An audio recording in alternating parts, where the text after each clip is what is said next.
तो दोस्तों स्वागत है आप सभी का हमारी इस चैनल में फियर इज बैक। तो चलिए चलते हैं आज की कहानी की तरफ। यह कहानी उत्तर प्रदेश की है।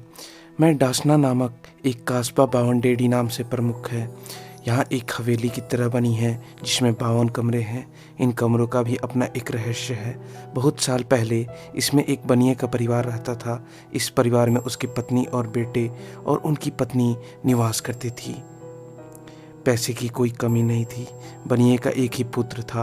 एक दिन उसकी बहू को एक सुंदर बालक हुआ और उसने अपने ससुर से कुआं पूजने की बात कही और कहा कि मैं कुआं तभी पूजने जाऊंगी जब घर से कुआं तक आप नोटों को जमीन पर बिछा देंगे।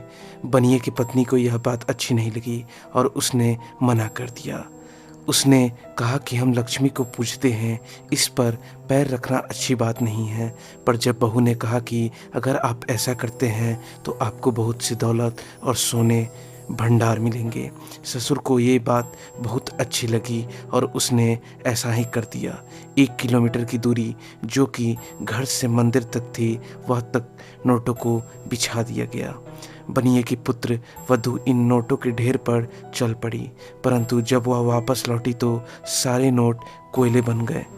बनिए की समझ में कुछ नहीं आ रहा था कि ये सब क्या हो रहा है। शायद ये सब लक्ष्मी के अपमान से हुआ था। धीरे धीरे उसका परिवार पूरी तरह से बीमार पड़ चुका था। घर पर भारी संकट आ चुका था। सभी भेद और डॉक्टरों को दिखाया पर कोई फायदा नहीं हुआ। व्यापार भी लगभग समाप्त ही हो गया था। धीरे धीरे समय के बीतते उसका बेटा और पत्नी भी नहीं रहे। अब जो भी कुछ बचा था, जवाहर और सोना उसने एक कमरे में बंद करके रख दिए। अब सिर्फ उसकी पत्नी ही बची थी। एक दिन रात को बनिए को आवाज़ आई कि मुझे एक जीवित बालक चाहिए। उसकी पत्नी ने आटे का एक बालक बनाकर अपने दरवाजे के बाहर रख दिया और कहा कि ले जाओ और यहीं से चली जाओ। रात के 12 बजे एक दरवाज़ा खुला, एक तेज रोशनी हुई, सब कुछ धुंधला सा हो गया।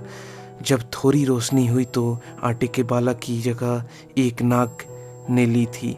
उसकी पत्नी को डस कर चला गया और उसके बाद कोई नहीं जानता कि दरवाज़ा कब खुला होगा। आज भी ये जगह बंद है और रात को वहाँ पर अजीबोगरीब आवाज़ आती है। कहा जाता है आज भी वह अदृश्य माया चलती है और कुछ अजीबोगरीब आवाज़ आती है। कुछ जगह ऐसी होती है जिनके बारे में हमें पता नहीं चलता है। जब उनके बारे में कुछ भी ऐसा होता है जो कि नहीं होना चाहिए, तभी हम उस बात पर यकीन करते हैं। यह बात कोई भी नहीं जानता है कि किस जगह पर क्या हो सकता है।